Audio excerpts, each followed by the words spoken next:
and welcome to all our viewers in Nigeria and around the world to Health Guide on Global Television, your hub for topical discussions on health matters. I am Queen Agaba. Today, we're talking about something that affects all of us, food safety. Whether you're a busy professional, a parent, or simply someone who loves to cook, loves to eat, and is critical about food safety, you'll understand that it's a critical issue that demands our attention. Food poisoning is a serious and potentially life-threatening condition that can strike anyone and anywhere. Now, according to the World Health Organization, foodborne diseases affect an estimated 600 million people worldwide each year, resulting in 420,000 deaths. Now, that's alarming. But food poisoning is preventable. By understanding the causes, the symptoms, and prevention strategies, we can all play a role in keeping ourselves and our loved ones safe, particularly in this festive season. Today on the program, we'll be exploring the ins and outs of food safety, from the common causes of food poisoning to the simple steps we can take to prevent it. Joining me on the program is Paul Ochoku, who is a pharmacist. He will be our expert guest, walking us through food poisoning, the causes, effects, and possible prevention. Do stay with us. We'll be right back after this break.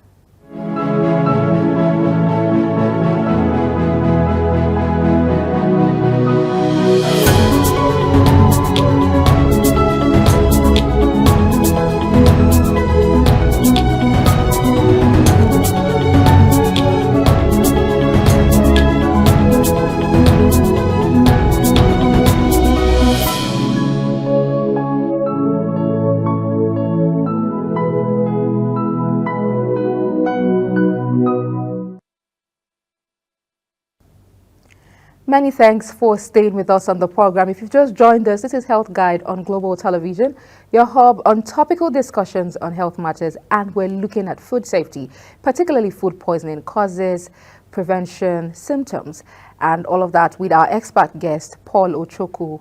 It's a pleasure to have you join us. The pleasure is mine. Thank you. Thank you very much.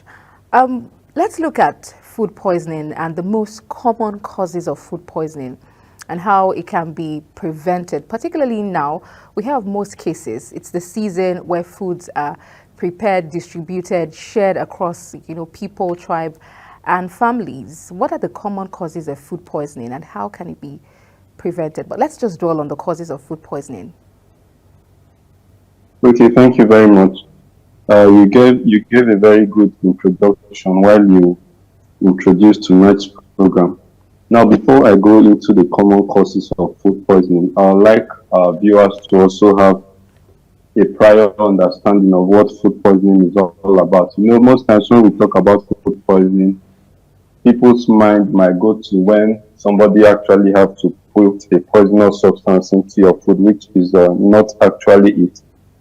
Food poisoning is an infection or an irritation to your digestive tract, and these are usually caused by microorganisms which cannot be seen by the physical eyes, like bacteria, the viruses, and parasites, and also some other chemical agents can also contribute to the causes of food poisoning, and it's usually causing a lot of hazards around the world, just like you gave the statistics of the WHO just now.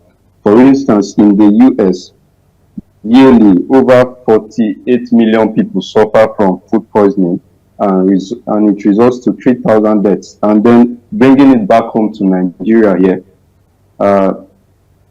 by the Conservative Advocacy for Safety and Nutrition Initiative, they have statistics for over 173 million people suffering from food poisoning yearly in Nigeria and over 33,000 deaths. So it's a very, very serious issue and a wonderful topic for discussion, especially in this festive season when a lot of food will be prepared and shared across the country.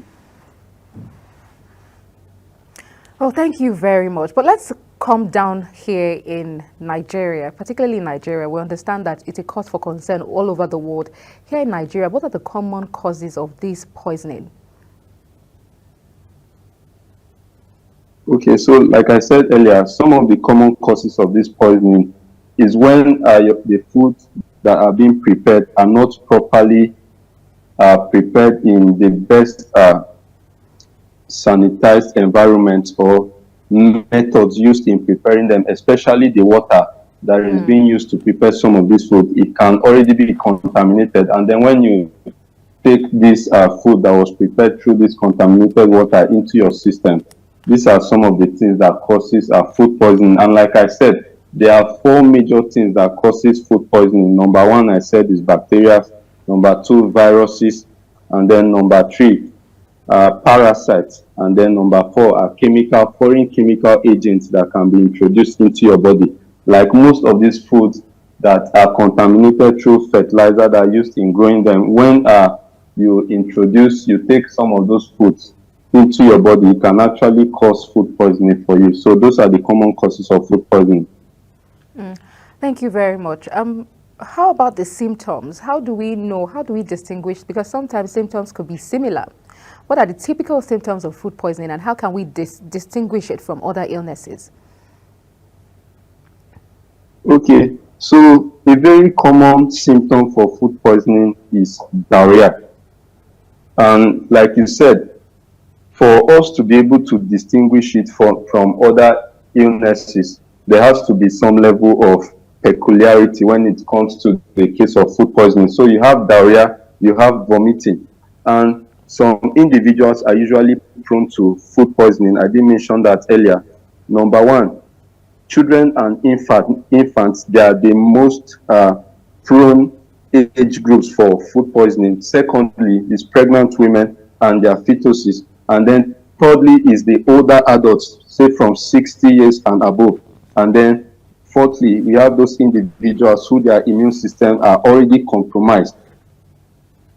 So food poisoning can actually be more prone, those age groups can actually be more prone to food poisoning. So now to the common symptoms of food poisoning. Yeah, I spoke about vomiting and diarrhea already, and then another very common symptom is dehydration. So how do you identify this in adults? Number one, when an adult is having diarrhea for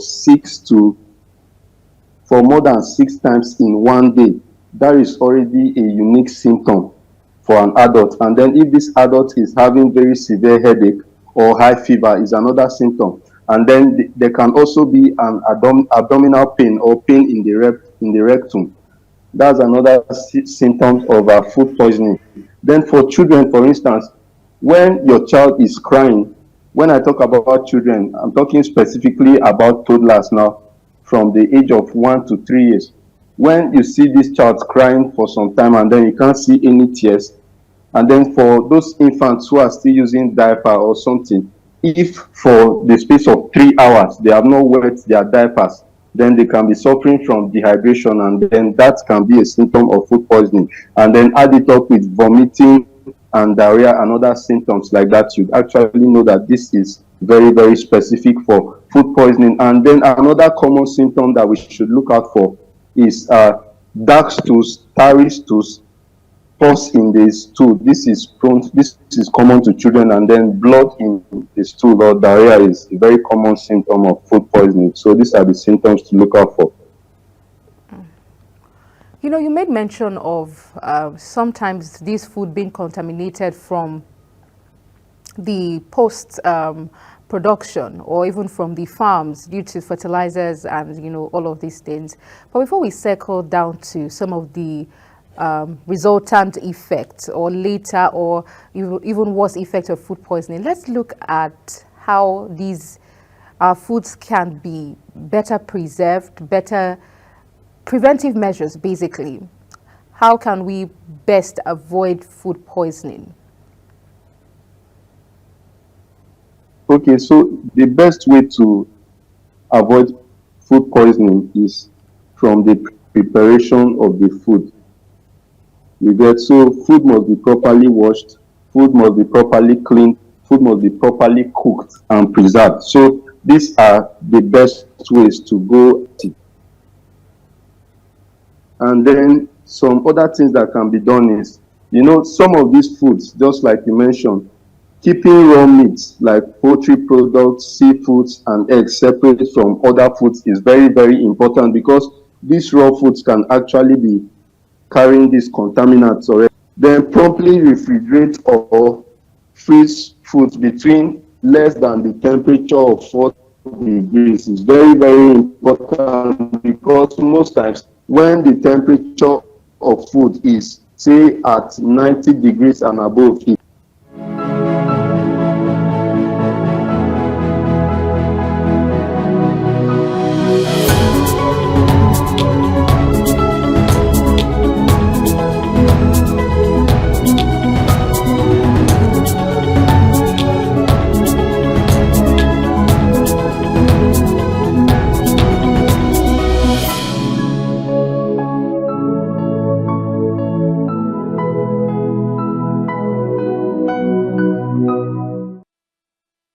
Well, many thanks for staying with us on the program. If you've just joined us, it's Health Guide on Global Television, and we're still talking food safety, particularly knowing and understanding food poisoning, safety measures, and possible prevention. And we're still talking with Paul Ochoku, who is a pharmacist, putting us through and helping us make better sense of food poisoning.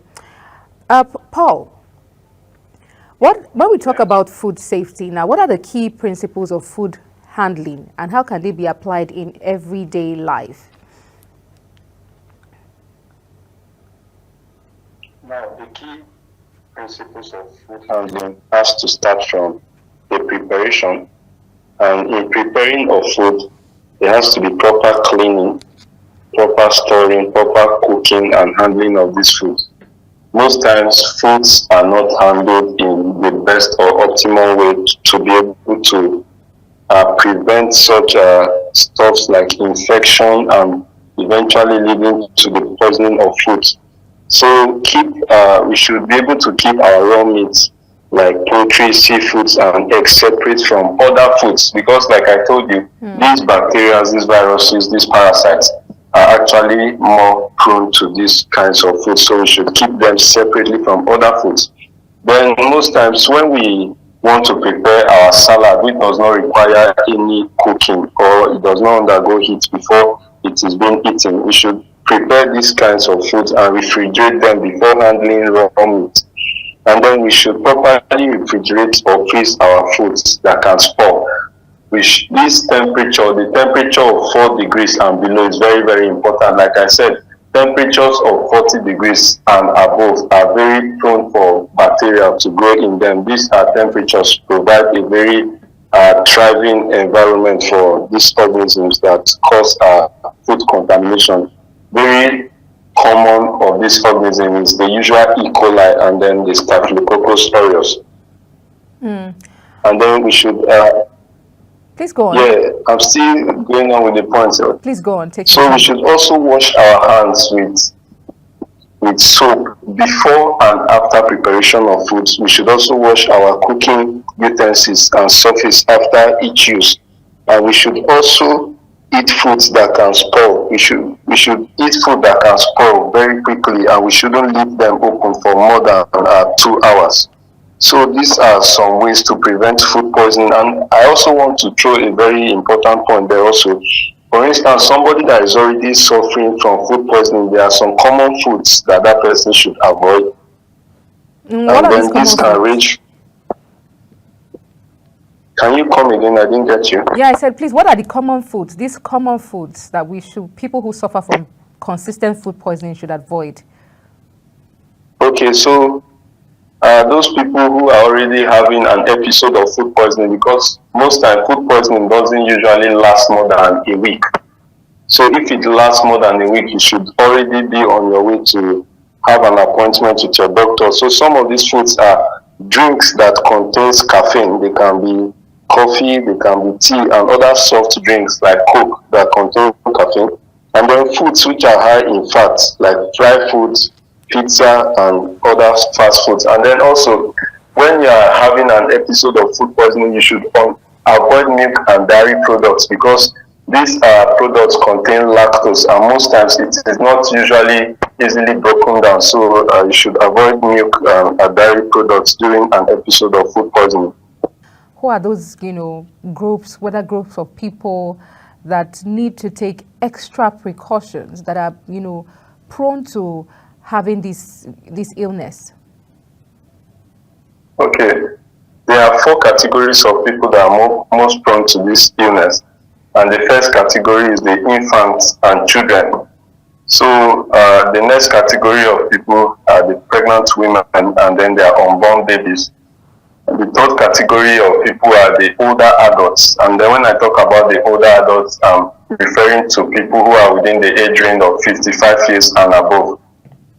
And then the fourth category of people are those whose immune system are already compromised. So when we talk about people who their immune system are compromised, they may be people who might be suffering from very terminal diseases or ailments, for instance, like HIV and AIDS and all that. So those are the 4 categories of people that are very, very prone to food poisoning. And then how can these people better prevent themselves? They have these weak immune systems. How can they reduce the risk of food poisoning? Or what are some specific food safety concerns, particularly for older adults? How can we address those food concerns for older adults? Okay, those food concerns for older adults can first of all be implemented through there's what we call good manufacturing practices, and we have to be more intentional when preparing or giving foods to these older people, and then there must be serious care when we are handling foods that should be provided for them, because like I said, proper washing of hands is very, very important. I had the opportunity of doing my project in the hospital when I was an undergraduate, and then I worked in the microbiology lab. So because of that experience of working with microorganisms and all that, during that period, I was very, very conscious about my hand washing. And then whatsoever I had to wash my hands for 3 times at different occasions before I was able to introduce something into my mouth with that hand. So that caution is very, very vital, is very, very key. The preparation, the handling of their food is very, very important. Their food should be properly cooked for a very long time in a high temperature, so that any pathogen, any organism that is in that food that might lead to food poisoning will be killed during the process of the preparation. And also the storage of those food is also very, very important too. And for older people, if they suspect a situation of headache, fever, like I gave for some of the symptoms of food poisoning, they should take oral rehydration salt, which is ORS, and then they should also hydrate properly to prevent a situation of fatality. Thank you so much, Paul, for your contribution to this conversation. But I'm going to ask you this last question. This would be your opinion. What do you think the role of the government should be, government agencies, in ensuring that food safety regulations are duly followed, and then proper investigation? What roles should they play in enforcing food safety regulations and investigations, particularly now that we have quite a number of outdoor restaurants, food outlets, and all of that? Okay. The first thing that the government can do is the creation of awareness, just like how Global TV is doing right now, because when there is no awareness, a lot of people might not even know that there is something like food poisoning. Then before you now go forward to talk about how these things can be prevented, and they might not even have an understanding of the level of hazards which this is doing to their health, and then a lot of people around them. The awareness has to be the first thing that the government can do, and then the enforcement through agencies like the NAFDAC and then other agencies that are responsible for the quality of foods around the country and all that. And it doesn't even, it's not limited to cooked food, like I said. Even canned food, stuff like canned food, sardines and all these things can also lead to food poisoning. So these agencies must continue they fight and they push that every processed food, every processed goods in Nigeria must be done through the good manufacturing practices. And even beyond the point of good manufacturing practices, there is what we call the current good manufacturing practices. So these standards, these guidelines, food must be prepared meeting up with these standards and guidelines, and any product that is in the market that is not meeting these guidelines should be withdrawn immediately, and then the public should also be notified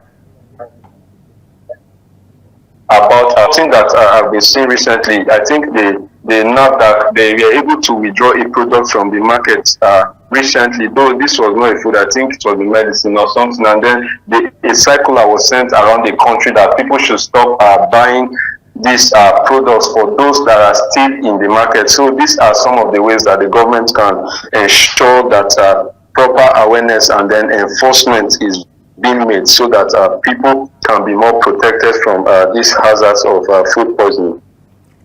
Thank you very much, Paul Ochukwu, for your contribution and enlightenment on this topic of food safety and food poisoning. We really appreciate your contribution, and we hope to have you again on our program. Thank you very much. It's a pleasure being on your program today. Thank you. Well, with that, this is where we draw the curtains on the conversation of food safety and understanding food poisoning. Do join us again, same time, same station, for another interesting conversation on Health Guide.